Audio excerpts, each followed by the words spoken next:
Hi everyone, and let me introduce myself formally to you today. Hi, I am Juhi Ranjan, third year agriculture student from SBSU Meerut, and finally third year started, and I am today going to share about the angle of repose. Yes, angle of repose in agriculture because it is comes under the agriculture engineering. So let's know the definition of angle of repose. When a granular product is dumped through a circular opening on a level horizontal surface, the product takes the shape of the inverted cone. Means अगर हम किसी भी granular product को किसी funnel के through pass करते हैं horizontal surface पे, तो क्या होगा कि एक इन्वर्टेड कोन शेप बन जाता है. सो ईस्ट वाले जो शेप होता है, जो फॉर्म होता है, उसे एंगल ऑफ रिपोज बोलते हैं. The angle of repose is the angle between the base and the slope of the cone. जो एंगल ऑफ रिपोज है वो बेस और जो कोन का एंगल है, उसका स्लोप है, उसके बीच का शेप होता है या फिर एंगल होता है, जो फॉर्म होता है फ्री वर्टिकल फॉल के कारण. उसमें कोई एक्सटर्नल फोर्स नहीं होता है, फ्रीली उसे जब हम फ्लो करते हैं तो वर्टिकली वो फ्लो होता है, फॉल होता है जो भी ग्रेनुलर मटेरियल है हॉरिजेंटल प्लेस पे. मीन्स जब हम फनल से किसी भी प्रोडक्ट को पास करेंगे, सच एज क्या कुछ पाउडर हो सकता है या फिर किसी तरह का जस्ट लाइक आप समझ सकते हो वीट हो सकता है, पैडी हो सकता है या फिर एनी अदर सीरियल्स, कुछ भी हो सकते हैं. उसे अगर उस फनल से हम पास करते हैं तो नीचे एक बटर पेपर डालेंगे.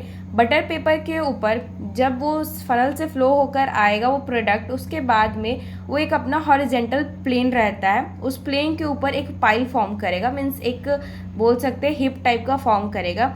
उसमें एक एंगल बनेगा. मीन्स जो पिरामिड शेप बनता है, ऊपर वाला जो सरफेस है उसे सरफेस ऑफ पाइल बोलते हैं, एंड जो नीचे का प्लेस है जहाँ वो रिलाई कर रहा है उसे हॉरिजेंटल प्लेन बोलते हैं और लाइन बोलते हैं. एंड उसके बीच का जो एंगल बनेगा 35 डिग्री पे, उसे एंगल ऑफ रिपोज बोलते हैं. एंगल ऑफ रिपोज की हमें क्या ज़रूरत है और ये क्यों करते हैं? So the angle of repose is an indicator of the product ability of flow. Means किसी भी प्रोडक्ट की जो एबिलिटी है फ्लो करने की, उस चीज़ को शो करता है. And each product has its own angle of repose. Means किसी भी प्रोडक्ट का आप चाहोगे कि सेम एंगल ऑफ रिपोज हो, पॉसिबल नहीं है, बिल्कुल डिफरेंट होता है. And the cohesive material has larger angle of repose. जितने भी कोहेसिव मटेरियल्स होंगे उनके जो एंगल ऑफ रिपोज है वो बड़े होते हैं. मीन्स अगर आप पेबल्स लेते हो, पेबल्स में छोटे छोटे जो पत्थर होते हैं, गिट्टियाँ होती हैं, उनका एंगल ऑफ रिपोज बहुत ज़्यादा बनेगा. अगर नॉर्मल आप फाइन पाउडर लेते हो तो वो जो है बिल्कुल वेरी फ्री फ्लोइंग, मतलब बहुत ही ईजिली फ्लो करेगा एंड कम आपका रेडियस लेगा, डायमीटर लेगा. Next, the size, shape and moisture content and orientation of the grain affect the angle of repose. ये इस पर डिपेंड करता है. एंगल ऑफ रिपोज जो है वो किसी भी प्रोडक्ट के साइज पे, शेप पे, मॉइस्चर कंटेंट पे और ओरिएंटेशन जो है ग्रेन का, उस पर डिपेंड करता है. And next one is the natural angle of repose of a certain product is approximately equal to the maximum angle of internal friction. Means जो नेचुरल एंगल ऑफ रिपोज होगा किसी भी प्रोडक्ट का, वो इक्वल होगा जो भी maximum angle of internal friction है उसके. सो गाइज कुछ कुछ कैरेक्टरिस्टिक्स होते हैं, फ्लो कैरेक्टरिस्टिक्स, उसको जान लेते हैं. जस्ट लाइक आपने सुना होगा कि वीट का एंगल ऑफ रिपोज जो है वो डिफरेंट है, पैडी का डिफरेंट है. तो सो हम कैसे पता करेंगे कौन सा रिलायबल है?